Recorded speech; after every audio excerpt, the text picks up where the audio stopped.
Gálatas, capítulo 6, versículos 11 a 18. Encontrando, eu peço por gentileza que você fique de pé mais uma vez.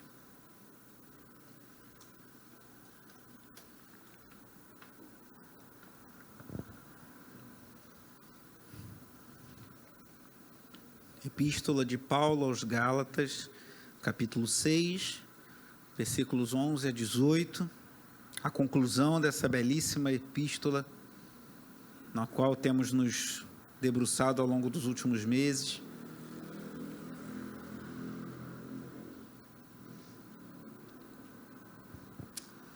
Gálatas 6, versículos 11 a 18. Diz assim a palavra do Senhor: Vejam com que letras grandes estou lhes escrevendo de próprio punho. Os que desejam causar boa impressão exteriormente, tentando obrigá-los a se circuncidarem, agem desse modo apenas para não serem perseguidos por causa da cruz de Cristo. Nem mesmo os que são circuncidados cumprem a lei. Querem, no entanto, que vocês sejam circuncidados, a fim de se gloriarem no corpo de vocês. Quanto a mim, que eu jamais me glorie, a não ser na cruz de nosso Senhor Jesus Cristo, por meio da qual o mundo foi crucificado para mim, e eu para o mundo. De nada vale ser circuncidado ou não, o que importa é ser uma nova criação. Paz e misericórdia estejam sobre todos os que andam conforme essa regra, e também sobre o Israel de Deus. Sem mais, que ninguém me perturbe, pois trago em meu corpo as marcas de Jesus. Irmãos, que a graça de nosso Senhor Jesus Cristo seja com o espírito de vocês. Amém. Leia o versículo 14 comigo, bem alto, por favor. Quanto a mim... Vamos de novo. Vamos começar do início de novo, juntos, ó.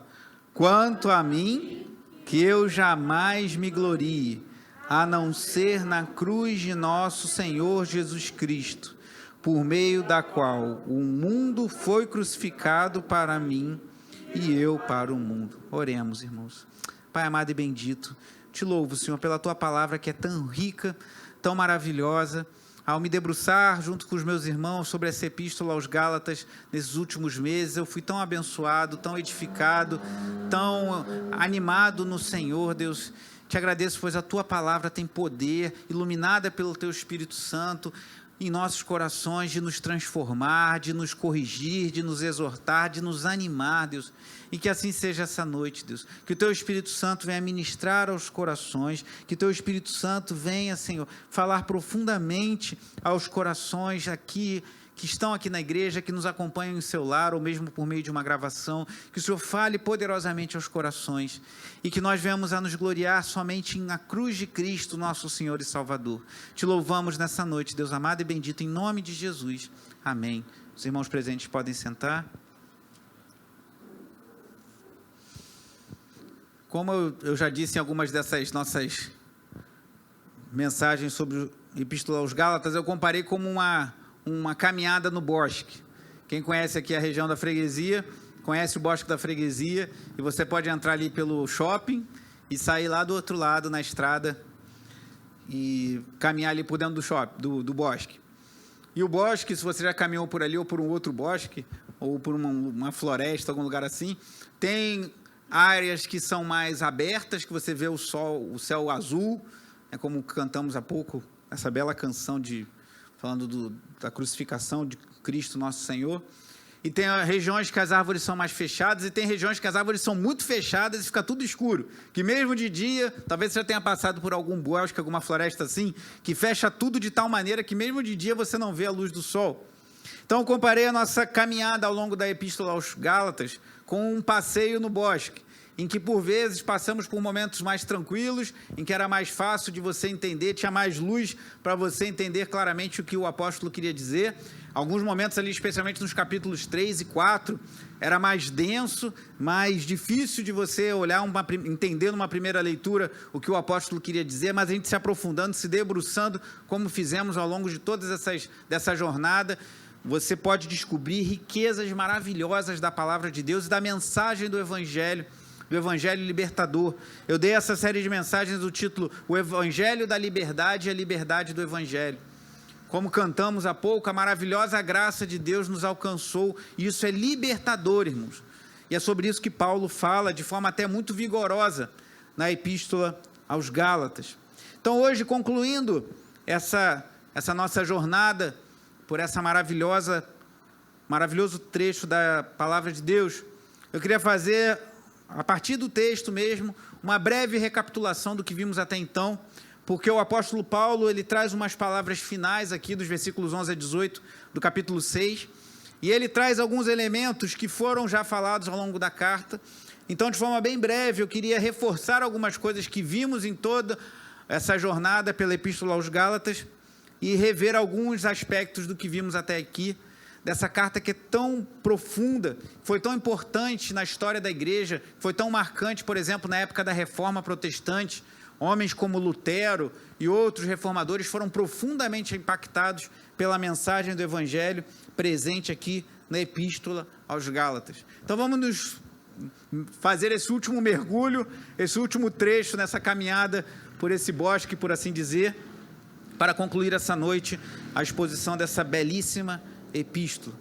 Paulo começa aqui no versículo 11 dizendo assim: vejam com que letras grandes estou lhes escrevendo de próprio punho. O que significa isso? Alguns entendem, naquela época era comum que os escritores fizessem uso de uma pessoa que levava o título de amanuense, que era um escriba, alguém que escrevia. Então, eu tinha que escrever alguma carta, Marcos tem que escrever uma carta, ele contratava uma pessoa, digamos, o Nilson é o amanuense dele. Então, o Marcos falava, ele ficava sentado e, Nilson, escreve aí. Aí ele ia falando e o Nilson ia tomando nota. Alguns entendem que, nesse momento, Paulo quis ser tão marcante. Essa carta é muito pessoal, irmãos. Ela parece que está vindo do fundo do coração do apóstolo, que ele toma a pena para si e ele mesmo escreve. Outros entendem que o que Paulo está querendo dizer aqui, toda a carta ele escreveu de próprio punho. Mas sendo uma coisa ou outra, o que fica claro aqui, irmãos, é que o assunto que Paulo trouxe aqui era muito importante para ele. E assim tem que ser para nós o Evangelho de Jesus Cristo, a salvação pela graça, a justificação pela fé. Nós cremos que nós não temos mérito, irmãos, que não adianta a gente contabilizar as nossas obras para alcançar o favor de Deus. Não, se eu fizer isso, isso e aquilo, aí eu vou ser salvo. Não adianta, porque como eu já disse também em algumas dessas mensagens, é como se você quisesse nadar daqui até Recife. Talvez você consiga nadar por alguns quilômetros, talvez alguém que é mais treinado vá avançar um pouco mais, mas acho que talvez nem no Espírito Santo alguém consiga, muito treinado, chegar. Eu não vou chegar nem vou mal atravessar as ondas, irmãos, porque vocês sabem que eu não sei nadar, eu vou morrer logo de cara. Mas por mais que você se esforce, você não vai conseguir chegar porque é impossível. Então essa mensagem é importante nos mostrar que não adianta a gente tentar salvar a nós mesmos, pois somos pecadores. E para pagar o preço do nosso pecado, nós precisamos de um substituto perfeito, e esse substituto é Jesus Cristo, nosso Senhor. O que Paulo está colocando aqui é que essa mensagem é muito importante para ele e precisa ser para nós, irmãos.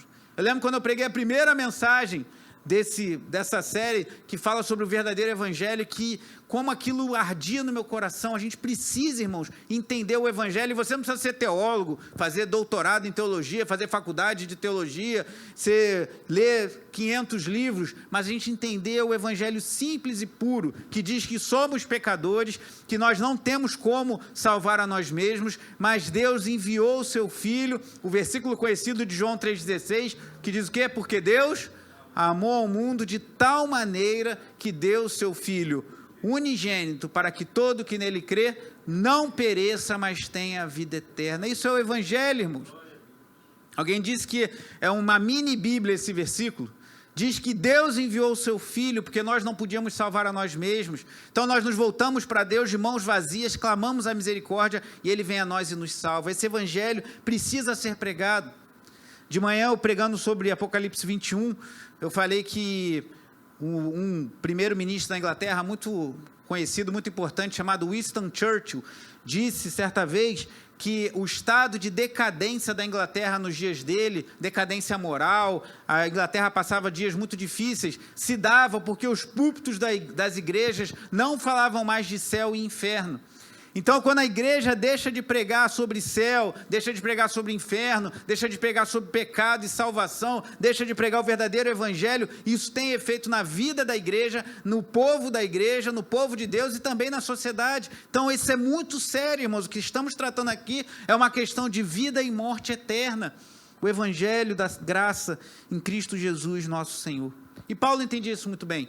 Por isso que em alguns momentos ele parece até estar meio indignado. No capítulo 3 ele fala: ó Gálatas insensatos, quem os enfeitiçou? Ele fica revoltado dos Gálatas estarem se desviando do verdadeiro evangelho para buscar algo que não era o evangelho. Mas seguindo aqui o versículo 12, nos indica um pouco do problema que ele tratou ao longo da carta. Diz assim: os que desejam causar boa impressão exteriormente, tentando obrigá-los a se circuncidarem, agem desse modo apenas para não serem perseguidos por causa da cruz de Cristo. O que Paulo está falando aqui? Lembra que a gente viu ao longo dessas exposições que a circuncisão era aquela pequena cirurgia semelhante a uma cirurgia de fimose que alguns homens fazem hoje nos seus filhos, algumas crianças, que é um corte no prepúcio, né, do órgão genital masculino, que era feito como um sinal da aliança para o povo judeu. E alguns homens estavam chegando ali na região da Galácia, onde estavam essas igrejas, e falando: olha, vocês precisam crer em Jesus Cristo, precisam crer no Evangelho, mas além de crer em Jesus Cristo, vocês precisam cumprir a lei, vocês precisam se circuncidar, precisam cumprir algumas questões de alimentação, que a Bíblia fala lá no início do Antigo Testamento, vocês precisam guardar alguns dias sagrados, ou seja, estavam acrescentando ao Evangelho algo mais. E talvez você pense: mas isso não acontece mais em nossos dias. Eu nunca ouvi nenhum pregador, nenhum pastor, nenhum mestre falar que hoje em dia alguém precisa fazer esse procedimento, ou seja, se tornar judeu para se tornar cristão. Mas, irmãos, na igreja evangélica brasileira está repleta de adicionais, de adições ao evangelho. Alguns falam: você tem que crer em Jesus Cristo, mas você tem que fazer a campanha de 7 dias disso e daquilo. Você tem que crer em Jesus Cristo, mas você tem que ir na reunião dos, sei lá, tantos pastores. Você crê em Jesus Cristo, mas você tem que passar pelo tapete de sal, você tem que passar pela porta da bênção, você tem que carregar a arca. Tudo isso é distorção do evangelho, irmãos. Isso fere o evangelho de Jesus Cristo. Isso aí está adicionando algo à obra de Cristo, e isso é reprovável aos olhos de Deus, irmãos. E você já viu isso muitas vezes, seja na televisão, seja numa igreja próxima à sua casa, seja na vida de pessoas próximas. Não podemos tratar isso com normalidade, falar: pelo menos a pessoa está indo para a igreja. Não, isso é uma distorção do evangelho. O evangelho é pela graça, somos salvos pelo amor de Deus e pela graça dele, que é manifesta pela fé em seu Filho Jesus Cristo. Então Paulo está falando: olha, tem gente chegando aí, falsos mestres, querendo causar boa impressão, e ele esclarece, ele deixa límpido a motivação, por que eles faziam isso. Ele fala: agem desse modo apenas para não serem perseguidos por causa da cruz de Cristo. Porque quem eram esses homens? Eram judeus. E se eles chegassem e falassem: olha, a gente deixou todos os ritos judaicos e agora viramos cristãos, não precisamos mais fazer nada disso, eles seriam perseguidos. Alguns poderiam perder seus empregos, perder suas posses, serem expulsos de suas famílias. Então eles chegaram no meio termo. Então vamos fazer o seguinte: vamos continuar como judeus e adicionarmos a tudo que a gente já tinha a cruz de Cristo, mas não pode. Então, se você tiver que ser perseguido por causa da cruz de Cristo, assuma esse compromisso. Os judeus lá dos dias de Paulo não queriam assumir esse compromisso e aí quiseram adaptar, mas não podemos adaptar o evangelho, irmãos. Paulo diz também, mas aí a Timóteo, que todos os que desejam viver piedosamente em Cristo Jesus serão perseguidos. Se eu quiser viver uma vida que glorifique a Deus, se você quiser viver, em algum momento você vai ser perseguido. Seja por um colega de trabalho que quer que você minta, e você, como vimos hoje de manhã lá em Apocalipse 21, no versículo 8, os mentirosos não herdarão o reino de Deus, e você fala: não vou mentir, que eu não tenho parte com mentira, que eu sou cristão, e aí você vai sofrer uma retaliação no seu trabalho. Seja um familiar que fica zombando de você que você vai para a igreja, seja um familiar que fica zombando porque você tem uma vida dedicada a Deus, seja um parente, um amigo que critica a sua fé. Em alguma medida, irmãos, se nós quisermos viver para a glória de Deus, se você não sofre nenhum grau de perseguição ou nunca sofreu, fique preocupado. Avalie se você realmente está vivendo para a glória de Cristo. Porque se você se eu viver, em alguma medida, irmãos, a gente vai ser rejeitado por esse mundo. E o que esses homens estavam querendo fazer, esses falsos mestres, era dar um jeitinho de continuar bem com a galera e servir a Cristo, mas não tem como fazer isso. Para a gente esclarecer um pouco isso, fazendo essa recapitulação na carta, vá comigo no capítulo 1, versículos 6 a 9, um texto muito conhecido e muito forte. Paulo é muito enfático, muito firme no que ele fala aqui. Gálatas 1, 6 a 9. Antes de ler, deixa eu só me falar uma coisa. Lembra que quando eu falei logo no início, que os Gálatas, eles eram de uma cultura, que é a mesma cultura do... Quem já viu, isso é mais antigo, daqueles desenhos Asterix e Obelix, que eles tinham aquela cultura, aquele jeitão deles lá. E uma das características do povo gálata é que eles eram mercenários. Então, eles se associavam, eles eram guerreiros, eles se associavam a um povo. Aí chegasse um outro povo e pagasse melhor, eles abandonavam aquela fidelidade e desertavam para um outro povo. Então, isso era da cultura deles. E Paulo usa esse pano de fundo cultural para dizer que eles estavam assim como os gálatas abandonavam um povo para servir ao outro, porque eram mercenários. Os cristãos gálatas estavam abandonando o verdadeiro evangelho, estavam deixando o verdadeiro evangelho para seguir esse evangelho dos mestres judaizantes, que diziam que você tinha que guardar a lei para agradar a Deus. Versículo 6 do capítulo 1. Admiro-me de que vocês estejam abandonando, a palavra original pode ser colocada como desertando tão rapidamente aquele que o chamou. Admiro que vocês estejam abandonando tão rapidamente aquele que o chamou pela graça de Cristo para seguirem outro evangelho, que na realidade não é evangelho. O que ocorre é que algumas pessoas os estão perturbando, querendo perverter o evangelho de Cristo. Aí são esses que Paulo lá no capítulo 6 fala que estavam querendo ganhar, não serem perseguidos. Versículo 8, olha que palavra forte. Mas ainda que nós, ou seja, os apóstolos, ou um dos anjos dos céus, pregue um evangelho diferente daquele que lhes pregamos, que seja amaldiçoado. Como já dissemos, agora repito, se alguém lhes anuncia um evangelho diferente daquele que já receberam, que seja amaldiçoado. É muito sério isso, irmãos. Eu falei isso na primeira mensagem. Se você for lá em Filipenses, aos Filipenses, Paulo diz que existiam pessoas ali na igreja dos Filipenses que estavam pregando o evangelho pela motivação errada, por ciúmes, por porfia, aquela pessoa que quer aparecer e pregava o evangelho, e Paulo não se importava muito por isso. Deixa eles pregarem o evangelho. Então, Paulo não estava muito preocupado com a motivação que as pessoas tinham para pregar o evangelho, mas ele estava muito preocupado com o evangelho que era pregado. Então, ele fala, se pregar um evangelho diferente, se falar que além de Cristo, você tem que fazer a campanha, além de Cristo, você tem que passar pela corrente, além de Cristo, você tem que pegar a chave da vitória, além de Cristo, você tem que fazer isso ou aquilo, que seja maldito. É isso que ele está falando, irmãos. E a gente vê que essa mensagem é muito atual para a igreja brasileira. Não pode acrescentar nada a Cristo. A obra de Cristo na cruz é plenamente suficiente. Não precisa de mais nada. Ah, mas eu quero ser abençoado por Deus. Leia a Bíblia, faça a oração, como diz o cântico infantil, né? Leia a Bíblia e faça a oração, e faça a oração, e faça a oração. Leia a Bíblia e faça a oração, se quiser crescer. Não é isso, Nathalie? Leia a Bíblia, faça oração, participe da vida da igreja, suporte os sofrimentos por amor a Cristo, conheça o evangelho e avance. Não busque atalhos, que ao buscar atalhos você pode se encontrar fora do caminho da verdade do evangelho de Cristo. Então Paulo fala de forma muito forte, aqui no capítulo 4, volte ao capítulo 4, versículos 16 e 17, ele fala também desses homens que estavam querendo desvirtuar a fé dos irmãos da Galácia, dos Gálatas. Ele diz assim, 4, 16 e 17, olha que palavra forte, tornei-me inimigo de vocês por lhes dizer a verdade. Tem gente que se torna inimigo nosso quando a gente fala a verdade, né? E os Gálatas estavam assim com Paulo. Paulo estava pregando o verdadeiro evangelho, falando a verdade do evangelho de Cristo, e ele estava sendo tratado como inimigo. Versículo 17, os que fazem tanto esforço para agradá-los não agem bem, mas querem isolá-los a fim de que vocês também mostrem zelo por eles. Esses dias eu estou estudando um livro sobre seitas, muito interessante.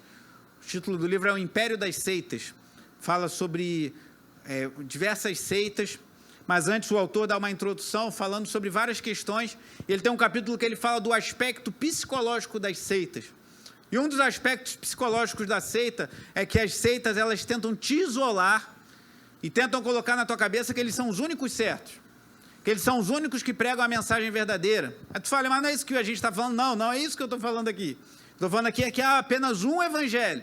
Mas existem muitas igrejas que pregam o verdadeiro evangelho, com uma diferença doutrinária aqui, outra ali em relação à nossa igreja, mas existem muitas igrejas pregando o evangelho, muitos pastores, muitos líderes, muitos irmãos e irmãs, servindo a Deus com integridade, na Igreja Cristã Nova Vida e em muitas outras igrejas. Mas a seita, ela tenta te isolar, ela tenta te afastar. Não conversa, não lê outras literaturas que não do nosso grupo, não ouça outros programas que não os nossos, não ouça outras pregações que não dos nossos pastores, não converse com outras pessoas sobre doutrina que não sejam do nosso grupo, e assim as seitas vão isolando as pessoas e aprisionando, e isso tem um caráter psicológico, as pessoas ficam escravas, irmãos, e era isso que os judaizantes estavam fazendo com os gálatas, ou tentando fazer, e que Paulo denuncia.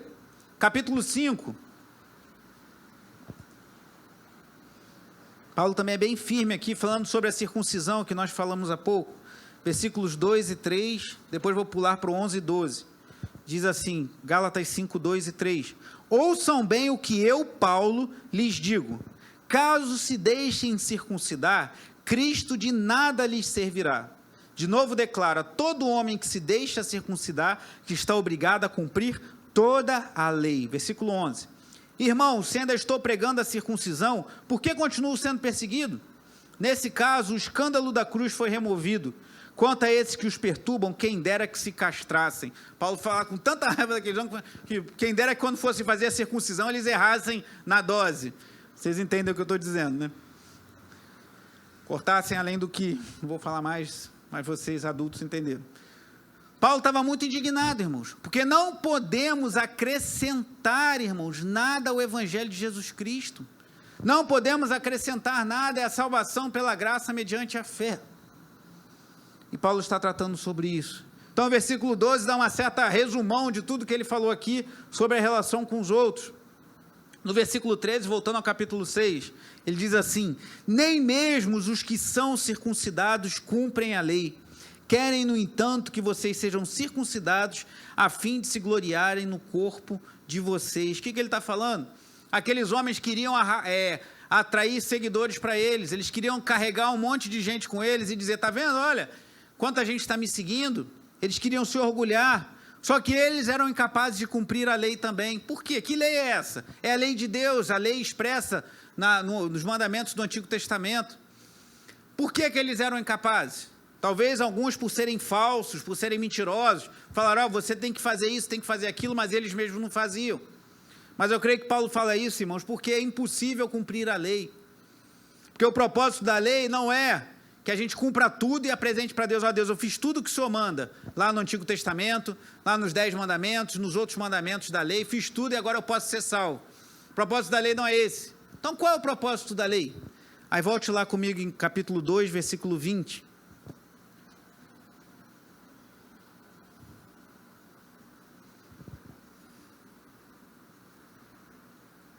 Um texto muito conhecido e muito precioso, Gálatas 2, 20 e 21. Fui crucificado com Cristo. Leia só essa frase comigo, bem alto. Fui crucificado com Cristo. Mais uma vez. Fui crucificado com Cristo. Deixe-me continuar. Assim, já não sou eu quem vive, mas Cristo vive em mim. A vida que agora vivo no corpo, vivo-a pela fé no Filho de Deus, que me amou e se entregou por mim. Não anula a graça de Deus, pois se a justiça vem pela lei, Cristo morreu inutilmente. E ele continua, ó Gálatas insensatos, quem os enfeitiçou? Não foi diante dos seus olhos que Jesus Cristo foi exposto como crucificado? Gostaria de saber apenas uma coisa, foi pela prática da lei que vocês receberam o Espírito ou pela fé naquilo que ouviram? O que Paulo está falando? Vocês creram não porque vocês fizeram um monte de coisa que o pastor, que o líder ou que o próprio Paulo mandou fazer. Faz isso e você vai ser salvo. Não, vocês creram porque vocês viram Cristo crucificado. Só que tem uma coisa interessante aqui, irmãos. Os Gálatas, ou pelo menos a maioria deles, se não todos, não viram Jesus, porque eles não eram da Judéia, onde Jesus foi crucificado. O que Paulo está querendo dizer aqui, possivelmente, é que ele pregava o evangelho com tanto amor, com tanto vigor, que é como se ele estivesse pintando um quadro, e as pessoas pudessem com seus olhos ver o Cristo com seu sangue derramado sobre a cruz, morrendo, e depois ressuscitando ao terceiro dia. Então ele falou, vocês não foram salvos pelas suas obras, pelas coisas boas que vocês fazem, vocês foram salvos porque vocês ouviram que Cristo morreu por vocês, e ele foi, e vocês creram. Então não é porque a circuncisão, por causa disso ou daquilo. E volte lá no capítulo 3.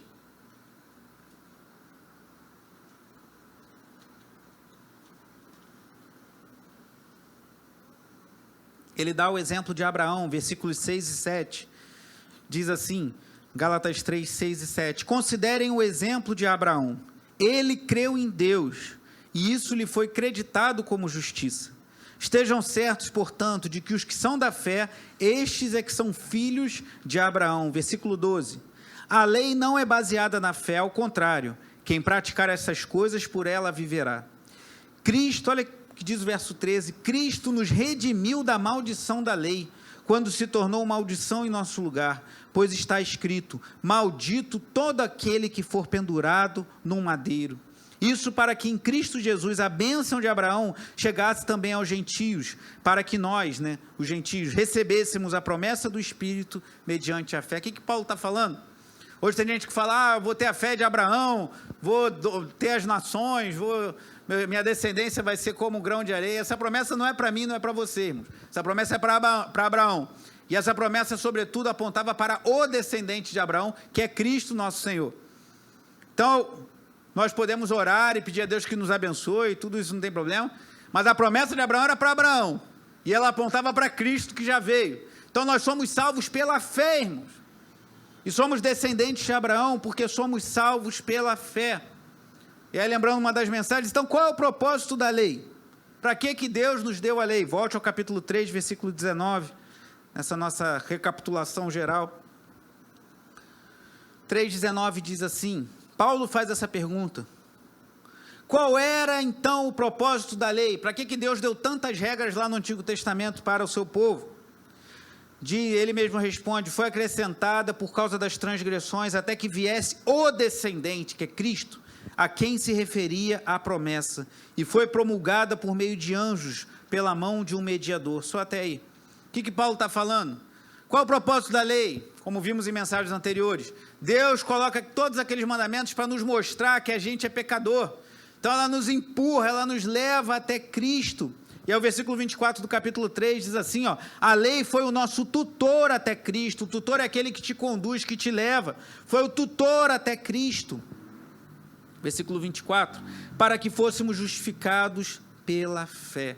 Então o propósito da lei não é para a gente olhar para o Antigo Testamento e tentar cumprir tudo. Devemos sim cumprir a lei pelo Espírito, como vamos ver depois no capítulo 5, vimos já. Mas o propósito da lei não é a gente ser salvo. Então o que eu preciso fazer? Tem muita gente que chega à igreja e praticamente não fala isso em palavras, mas é praticamente como se a pessoa falasse assim, me dá uma cartilha, pastor, diácono, professor, irmã, aquele que está me discipulando, aquela irmã que está me orientando no Senhor, me dá uma cartilha de tudo que eu preciso fazer para ser salvo. Não tem cartilha, porque a lei não é suficiente. Por mais que façamos, por mais que nos esforcemos, nunca será suficiente, porque o menor pecado que seja, já é suficiente para nos condenar, porque Deus é santo. Então a lei, ela nos empurra para Jesus Cristo, nosso Salvador, mostra que a gente precisa de um Salvador. A justiça romana, eu ouvi um professor meu falando isso recentemente, ela coloca muito que aquele que errou, que cometeu um crime, tem que ser julgado e punido por aquele crime. Então é assim, você cometeu um crime, a nossa justiça é baseada no direito romano, você roubou alguém, você cometeu algum crime, você tem que pagar por aquele crime, não há nada de errado nisso. Mas a justiça que é apresentada nas Escrituras é diferente. A justiça que está lá na palavra de Deus no Antigo Testamento, especialmente no Novo, é o seguinte, nós cometemos erros contra Deus e deveríamos pagar pelos nossos pecados, mas alguém pode nos substituir. Por isso que no Antigo Testamento tinha as figuras dos animais que eram sacrificados, que eles nos substituíam. O pecado é meu, mas aquele animal está levando o meu pecado e aponta para Cristo, que é o nosso substituto. Então devemos buscar agradar a Deus, viver para a glória de Deus, fazer tudo que agrada a Deus, sim. Mas nunca vai ser suficiente para a gente se salvar. A gente precisa de um substituto. A gente precisa de alguém que nos represente diante de Deus. E esse alguém é Jesus Cristo, nosso Senhor e Salvador, irmãos. E por isso que Paulo chega aqui no versículo 14, que nós lemos e repetimos no início. Quanto a mim, que eu jamais me glorie, a não ser na cruz de nosso Senhor Jesus Cristo, por meio da qual o mundo foi crucificado para mim e eu para o mundo. Não há outra glória, irmãos, não há glória nenhuma em nós. A única coisa que nos resta é olhar para a cruz, olhar para o nosso Salvador e nos voltarmos em fé para Ele. E aí experimentarmos da liberdade que é em Jesus Cristo.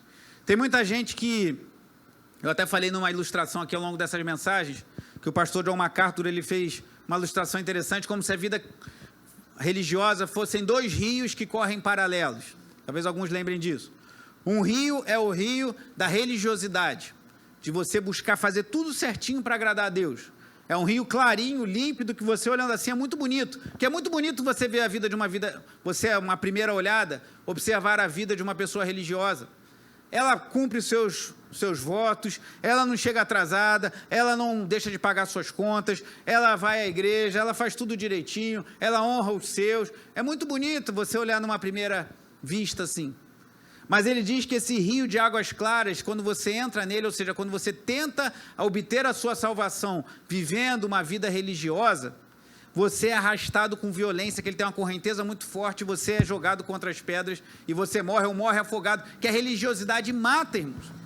Quantas pessoas, eu já conheci na minha caminhada cristã, algumas pessoas assim, me lembro especialmente de uma agora, que estavam na igreja, e que aparentemente estavam servindo a Deus de todo o coração e chegavam cedo, a igreja ia abrir, a pessoa já estava lá, e chegava cedo e saía tarde, fazia tudo, e cumpria todos os ritos, tudo aquilo, você fala, essa pessoa é um crente notável, e daqui a pouco essa pessoa se afasta do evangelho e vai com tudo.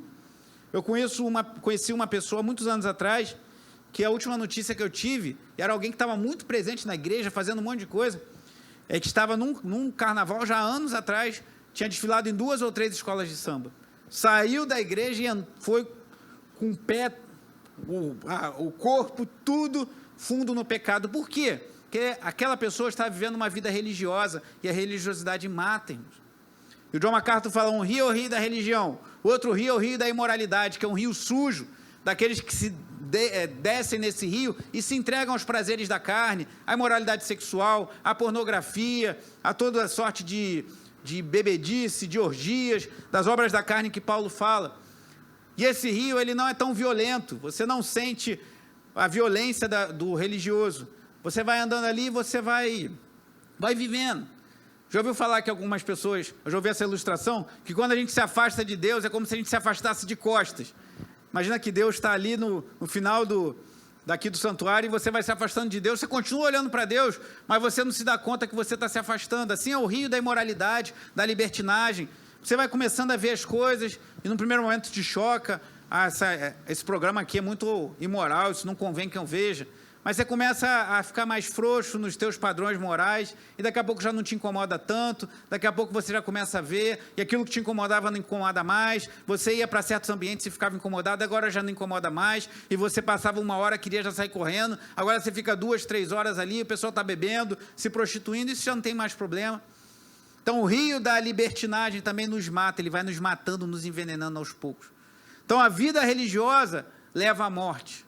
Aquele que quer salvar pela sua própria força. A vida imoral leva à morte. Então, qual é a saída? A cruz de Cristo, transpor esses rios pela cruz de Cristo e sermos salvos pela fé em Jesus Cristo, nosso Senhor. É o único caminho. Todo o resto é ilusão, todo o resto é mentira. Então, por isso que Paulo fala lá, não vou me gloriar em nada que não seja na cruz de Jesus Cristo. E ele fala, por meio dela, o mundo foi crucificado para mim e eu para o mundo. Quando a gente realmente crê em Cristo e se lança nessa aventura de viver pela fé em Jesus Cristo, o mundo não tem o poder que tinha antes, irmãos. Às vezes as pessoas falam, mas como é que eu vou conseguir viver sem sem me entregar ao alcoolismo? Como é que eu vou conseguir beber? Como é que eu vou conseguir viver sem me entregar à imoralidade sexual, ao adultério, à prostituição. Para essas pessoas, o mundo tem muito peso sobre elas. Elas acham que não vão conseguir porque realmente o mundo fala muito a seus corações. Mas quando estamos crucificados, quando nos gloriamos somente na cruz de Cristo, o mundo é crucificado para nós e ele já não tem todo esse poder sobre nós. Louvado seja Deus. E aí Paulo fala no versículo 15, de nada vale ser circuncidado ou não, o que importa é ser uma nova criação. E aí essa nova criação ele falou muito no capítulo 5, quando ele fala do Espírito, porque nós somos criados, somos feitos novas criaturas, e o Espírito Santo habita em nós. Volte lá ainda no capítulo 4, gosto muito desse texto, li pela manhã, 4 a 7.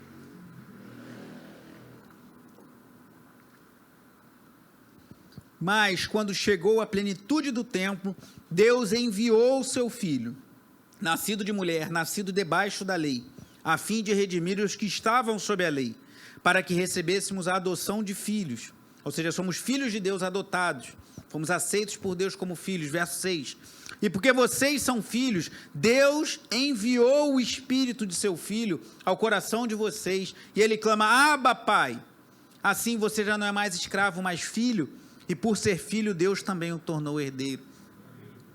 Talvez você pense, não era muito mais fácil a gente ter uma regra de pode ou não pode? Isso pode, isso não pode, isso pode, isso não pode, isso pode, isso não pode. Claro que há coisas que explicitamente a Bíblia rejeita e condena, mas o que Cristo nos sugere é uma vida no Espírito, irmãos. Porque se nós vivermos no Espírito de Deus, e Paulo aqui no capítulo 5, aí sim, no capítulo 5, versículo 6, ele diz assim, ó,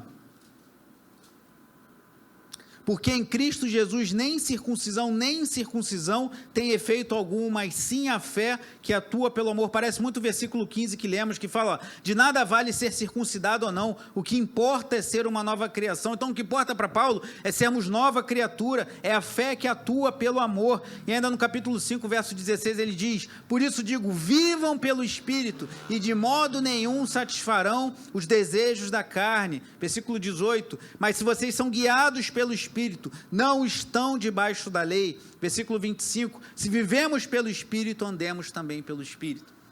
Então, se o Evangelho nos chama a não viver uma vida religiosa, nem uma vida imoral, qual é a vida que temos que viver? A vida no Espírito Santo de Deus. Porque quando você for tentado à imoralidade, quando você for tentado a se deixar levar por pensamentos impuros, e há outras questões também de suborno, coisas do dia a dia que desagradam a Deus, o Espírito Santo fala aos nossos corações. Quantos aqui eu poderia abrir para dar testemunho disso? Aconteceu, surgiu uma situação no meu trabalho, e eu pensei em fazer, mas eu senti um incômodo, é o Espírito Santo, irmãos, que nós devemos viver pelo Espírito. E quando tentamos viver uma vida religiosa, de botar como se fosse Deus numa caixinha e falar agora é assim, assim, assado, o Espírito Santo também nos incomoda. Não é isso que a Bíblia quer para nós. Então, devemos viver pelo Espírito, pois se vivermos pelo Espírito, não satisfaremos os desejos da carne, como diz o verso 16, nem estaremos debaixo da lei. Mas a vida pelo Espírito é uma vida que às vezes nos surpreende. Porque a gente tem uma fome muito grande de controle das coisas, irmãos. Se a gente quiser depender do Espírito Santo, a gente não vai conseguir controlar o Espírito Santo. A gente vai ter que depender dele, ele vai nos guiar. Não estou falando para fazer maluquice, mas a gente vai ter que depender do Espírito Santo dia após dia. Mas lembre-se do que vimos no versículo 4. O Deus que na plenitude do tempo enviou o seu Filho, é o mesmo Deus que enviou o Espírito Santo ao nosso coração. O Espírito Santo habita em nós, irmãos. Nós temos tudo o que precisamos. Temos a palavra de Deus, temos a liberdade em Cristo e temos o Espírito do próprio Deus habitando em nossos corações, como lemos aqui. E aí, caminhando para o fim, versículo 16 do capítulo 6, Paulo diz assim, paz e misericórdia estejam sobre todos os que andam conforme essa regra, e também sobre o Israel de Deus. Que regra é essa, irmãos? Que regra que Paulo está falando? Eu creio que é a regra de você viver pelo Espírito, andar pelo Espírito. Você não se orgulhar da sua carne, da sua sabedoria, do seu conhecimento, da sua força, dos seus méritos, mas se orgulhar somente na cruz de Cristo, se voltar a confiar somente na obra de Cristo e viver pelo Espírito Santo. Então Paulo fala, paz e misericórdia sobre esses. E ele fala também sobre o Israel de Deus. Aqui é uma certa controvérsia, eu não vou entrar nisso aqui, mas alguns entendem que Paulo está fazendo uma distinção entre os judeus que são salvos e aqueles que fazem parte da igreja, que depois Paulo, Gálatas foi uma das primeiras, talvez a primeira carta escrita por Paulo, que depois ele teria mudado o entendimento, deixado isso mais claro, ou que Paulo está falando aqui dos judeus que são salvos. Mas independente da interpretação disso, eu creio que aqui Paulo está falando que é paz e misericórdia sobre todos aqueles que creem em Cristo, que vivem pela fé, que vivem com os olhos fitos na cruz de Cristo e buscam viver pelo Espírito. Vá comigo em Romanos 2. Porque Paulo aqui em Romanos, ele deixa claro que nós todos hoje somos o povo de Deus, aquele que é judeu e aquele que não é de origem judaica, mas que crê em Jesus Cristo. Romanos 2, versículos 28 e 29.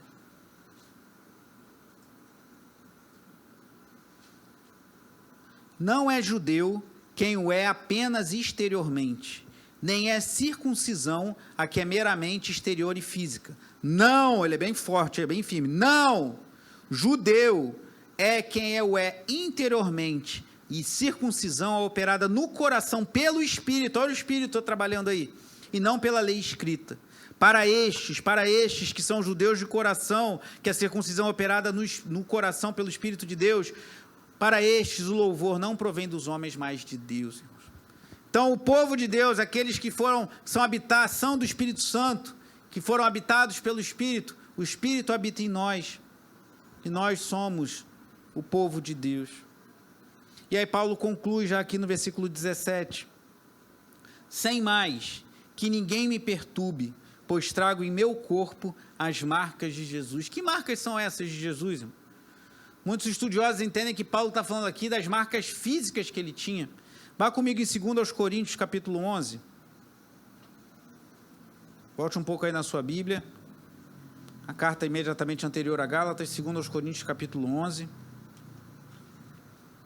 Olha o que Paulo sofreu.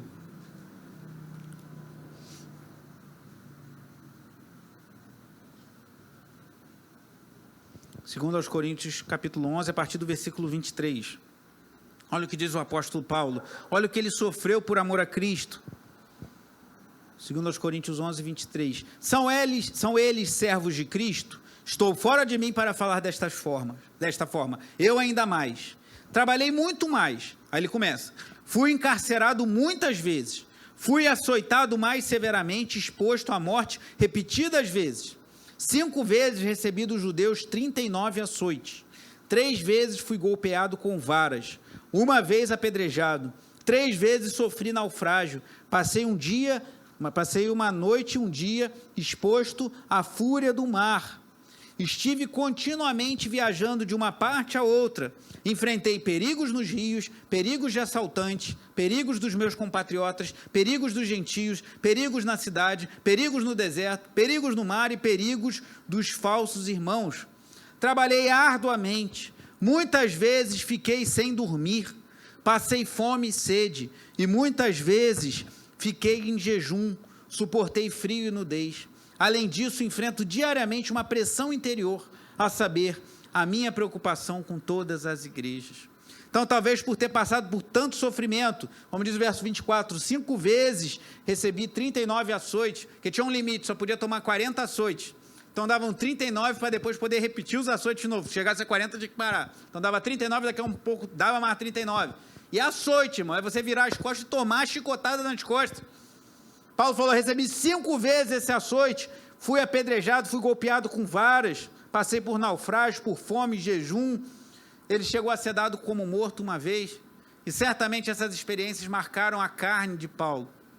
Então, talvez ao falar que ele tem a marca de Cristo, ele trazia no seu corpo as evidências de que ele estava disposto a sofrer o que fosse necessário para honrar esse evangelho e, sobretudo, a pessoa de nosso Senhor e Salvador Jesus Cristo. E eu pergunto para nós, o que estamos dispostos a sofrer pelo evangelho?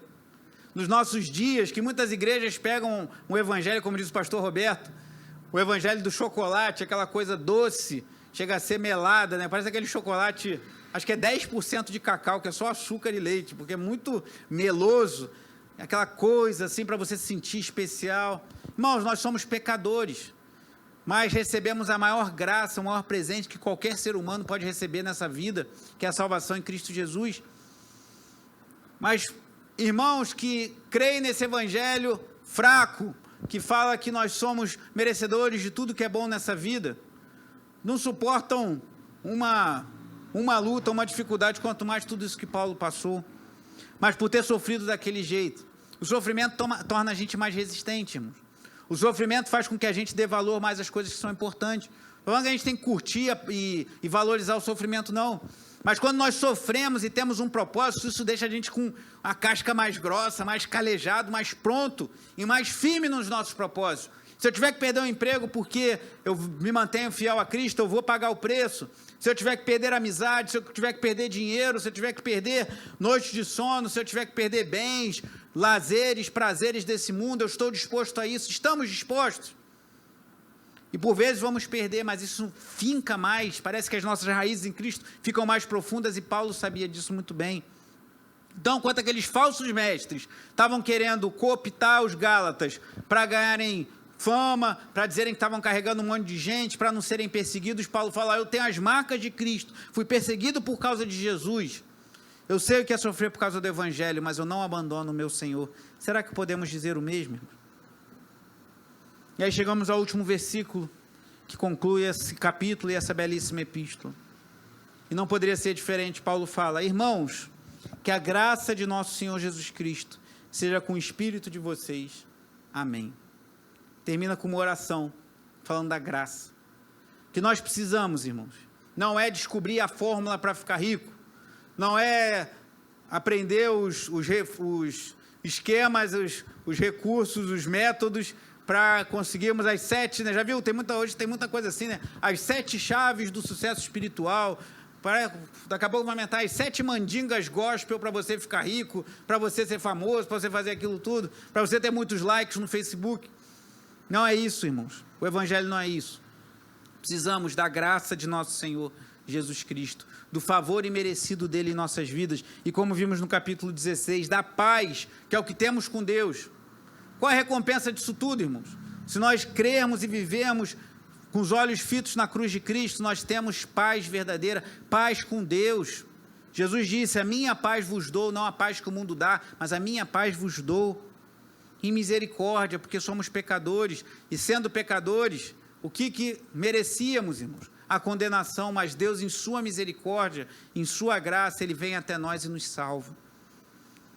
E devemos ser eternamente gratos. Dividindo a epístola nos capítulos 1 e 2, Paulo falou do verdadeiro evangelho e defendeu ele como um apóstolo verdadeiro, diferente daqueles falsos mestres, capítulos 1 e 2.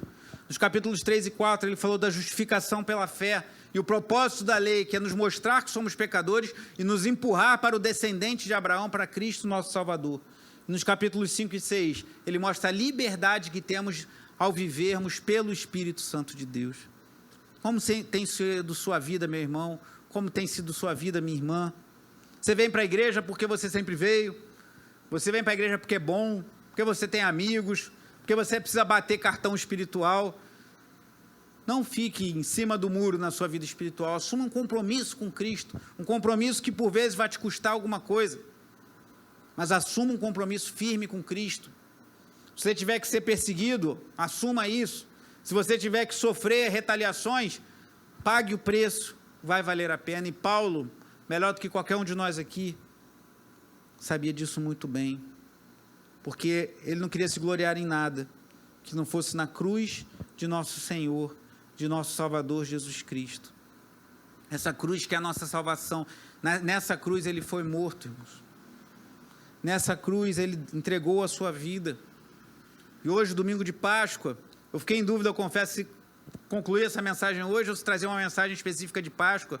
Mas eu pensei, orando, pedindo direção a Deus, que essa conclusão de Gálatas fala tanto da cruz, tanto do que representa o sacrifício de Cristo em nosso lugar, que seria muito oportuno falar desse tema hoje, nessa data em que lembramos da Páscoa, que o nosso Salvador foi morto, como disse o Marcos no louvor, achei muito interessante que ele nasceu, no Natal nós comemoramos o nascimento, na sexta-feira da Paixão a sua morte, e hoje, domingo de Páscoa, a sua ressurreição. e temos a certeza que um dia Ele vai voltar, irmãos. Ele voltará, mas até lá vivamos pelo Espírito de Deus.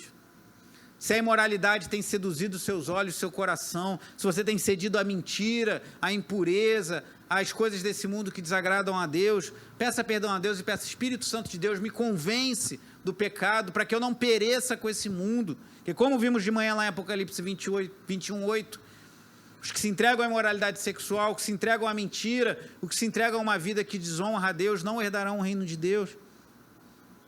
Se você tem vivido uma vida religiosa e não tem tido paz, o reverendo Augusto Nicodemos, ele testemunha pregando sobre Gálatas, que nos 2 primeiros anos, ele cresceu na igreja, mas teve um momento em que ele se converteu de fato, que ele vivia na igreja, mas em um momento Cristo o alcançou. Ele disse que os 2 primeiros anos de vida cristã verdadeira deles, ele foi muito religioso. Ele disse que ele via na família dele, passava e ficava falando para as pessoas: ó, isso é coisa de Baal, que não sei o quê, estava todo religioso. E ele disse: eu dedicava 1 hora de oração. É muito bom orarmos, 2 horas lendo a Bíblia, é muito bom lermos a Bíblia. Mas ele conta que aquilo virou algo religioso, ele tinha que cumprir aquilo. Às vezes ele não estava com vontade de orar, não estava com vontade de ler a Bíblia, e devemos nos esforçar, mas ele fazia isso de uma coisa religiosa. Ele disse que foi 2 anos nisso, até que um dia que ele já pregava, e vivenciando isso, ele foi convidado a pregar sobre um texto que eu não me lembro agora qual foi. Lembrei, João 10, quando Cristo fala: eu vim para que tenham vida e vida em abundância. E ele, ao pregar para o público que estava diante dele, ou ao se preparar para aquela mensagem, o Espírito Santo ministrou o coração dele, que ele não encontraria paz em Cristo, vivendo uma vida religiosa, tentando cumprir um monte de coisa para agradar a Deus. E ele disse que aquilo foi transformador para ele. Ele continuou orando, continuou lendo a Bíblia, mas sem buscar alcançar o favor de Deus por sua vida religiosa. E hoje ele é um homem que testemunha da graça, do amor do Senhor. Reverendo Augusto Nicodemos, não ceda a uma vida religiosa, vamos viver uma vida pelo Espírito, nem uma vida libertina, porque isso desonra a Deus, e aqueles que vivem nisso caminham para o inferno. Mas vamos nos gloriar na cruz de Cristo e viver pelo Espírito de Deus. E aí viveremos a verdadeira liberdade do Evangelho, a verdadeira alegria, irmãos. Vimos o fruto do Espírito: amor, alegria, paz, longanimidade, bondade, benignidade, mansidão, domínio próprio, essas coisas que fluem do nosso coração, essas coisas que vêm, fidelidade, quando estamos vivendo pelo Espírito. Eu te desafio nessa noite, se você está de um ou do outro extremo, se você está nadando num desses 2 rios, seja da religiosidade, como esse irmão que falei há pouco, que ficou 2 anos ali vivendo oprimido, ele disse que ele era triste, ele era angustiado, que a vida religiosa drena as nossas forças, irmão. Seja você esteja se entregando a uma vida imoral que desonra a Deus, volte-se para Cristo. Ele é o nosso Salvador, Ele é o nosso Senhor, Ele é o único que pode nos livrar da corrupção desse mundo. Ele é fiel, e Deus enviou o seu Espírito ao nosso coração, e esse Espírito nos convence, irmãos. Esse Espírito abre os nossos olhos, esse Espírito nos direciona. Nós precisamos estar sensíveis e estar desejosos de honrar a Deus. Feche seus olhos, faça a sua oração. Os irmãos vão participar, vão servir a ceia, já podem vir.